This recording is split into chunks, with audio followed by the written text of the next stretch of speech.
Let's see the question. A spherical glass bulb of radius 1.0 meter contains a concentric rubber balloon that contains some nitrogen gas, and the remaining space is in the flask contains 50 gram hydrogen.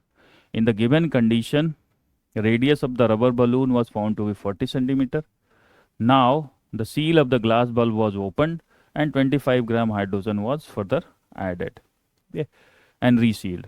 Determine radius in centimeter of the rubber balloon, जो rubber balloon है, in the new condition. Assume constant temperature throughout. Answer up to 2 decimal places. तो इसमें जो concept use हुआ है that is PV equal to NRT का होगा। ठीक है, तो सिचुएशन समझते हैं क्या दिया हुआ है इसमें। इसमें जो है दो रिजिड ग्लास बल्ब दिए हुए हैं जिनका क्या स्फेरिकल दिया हुआ है और रिजिड है, तो इसका रेडियस तो नहीं चेंज हो, इसका रेडियस 1 मीटर मीन्स 100 सेंटीमीटर दिया हुआ है,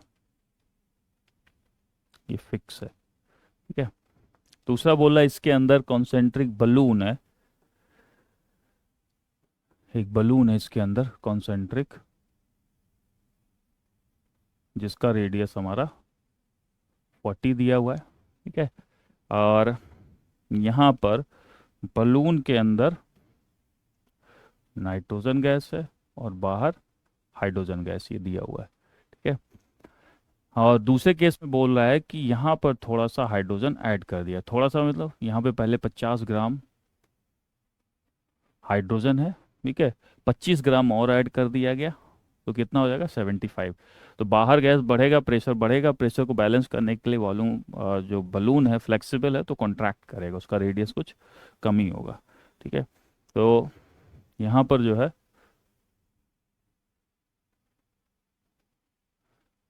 इस रेडियस की वैल्यू हमें निकालनी है।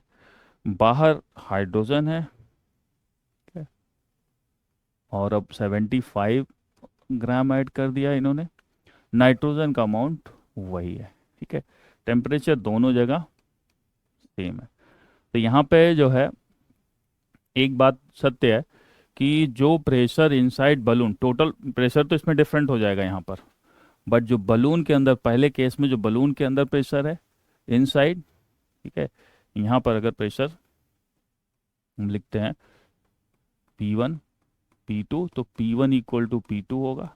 ऐसे ही यहाँ पर अगर P1 डैश P2 डैश है तो ये भी P1 dash equal to P2 dash होगा। तो दोनों केस में ही प्रेशर बलून के उसके बलून क्योंकि फ्लेक्सिबल है। अब यहाँ पर P1 equal to P2, P1 dash equal to P2 dash है, तो दो इक्वेशन बिठा देते हैं। P1 ही कांस्टेंट है, तो P1 को हम क्या लिख सकते हैं, P1 N2 के लिए लिया गया है, P1 equal to P V equal to N R T से अगर देखें तो P V equal to N R T, और हमें क्या P को बराबर करना है तो N R T by we.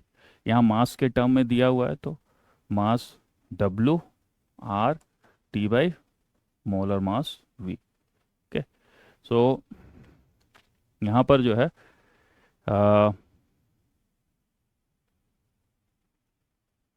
दोनों केस में अगर हम लिखें तो P1 हमारे लिए नाइट्रोजन का हो जाएगा WN2, okay, divide by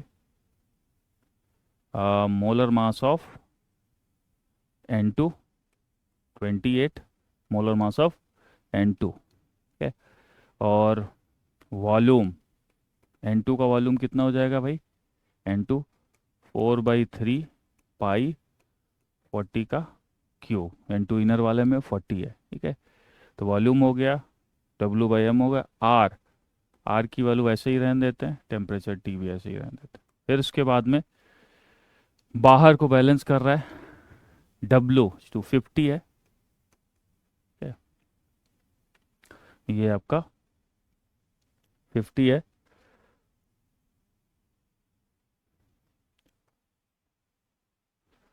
this is 50, W is 50, molar mass hydrogen का 2 हो जाएगा, पार वाल के लिए लगा रहे हैं, आर और टी सल आउट हो जाएगा, और 4/3 पाई r क्यूब। जो बाहर का सेल का उसका वॉल्यूम क्या होगा, inner outer volume minus inside जो बलून का वॉल्यूम है। तो 4/3 पाई 4/3 पाई 100 का स्क्वायर माइनस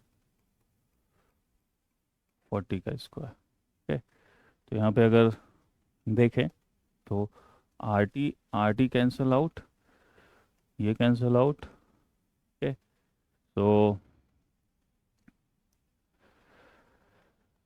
यहाँ पर इसको ऐसे ही रहने देते हैं, बाद में डिवाइड हो जाएगा।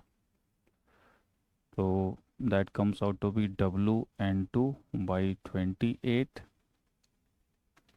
बाई 40 का cube, that comes out to be 50/2 divide by 100 square minus 40 का स्क्वायर। ठीक है, अब इसमें जो है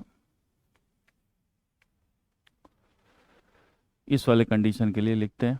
इस वाले कंडीशन के लिए नाइट्रोजन में कोई चेंज नहीं हो रहा है। ठीक है, तो ये वाला पोर्शन तो वैसे ही रहेगा, WN2/28, बट रेडियस चेंज हो गया, 40 नहीं होगा, r³ हो जाएगा। और 50 ग्राम हो गया है W, 50 की जगह पे 75 ग्राम हो गया, 50 की जगह पे 75, 75/2 डिवाइड बाई, ये बाहर का ग्लास जो है रिजिड है तो 100 ही है रेडियस उसका, 100 का क्यूब, ये क्यूब हो जाएगा, सॉरी क्यूब हो जाएगा, क्यूब माइनस क्यूब माइनस 40 का क्यूब। ठीक है, -40 नहीं भाई, रेडियस तो निकालना ही है ना, आर बचा है, तो आर का क्यूब। ठीक है, अब इन दोनों को अगर हम डिवाइड कर दें, ठीक है, इस इक्वेशन 1 और 2, तो 1/2 अगर कर दें हम, तो r³ ऊपर आ जाएगा, डिवाइड बाई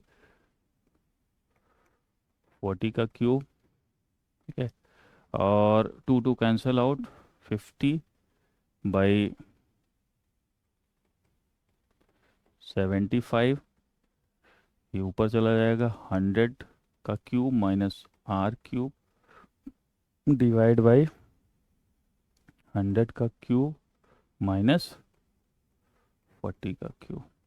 है, इसको और सिंप्लीफाई करते हैं। ठीक है, that comes out to be, ये 3r³ को मल्टीप्लाई कर देते हैं इसमें, 3r³ इंटू 100 का क्यूब माइनस 40 का cube to r³ equal to 2 into 40 का क्यूब टू 100 का क्यूब, 2 इंटू 40 का क्यूब इंटू 100 का क्यूब माइनस 2r³ 40 का क्यूब। है, तो r के क्यूब में इसको सॉल्व करेंगे और उसके क्यूब रूट लेंगे, तो r की वैल्यू जो आती है that comes out to be 35.13। तो इसका आंसर जो हो जाता है, यहाँ पर डेसिमल के 2 पॉइंट्स तक निकालना था, तो answer comes out to be 35.13 centimetre.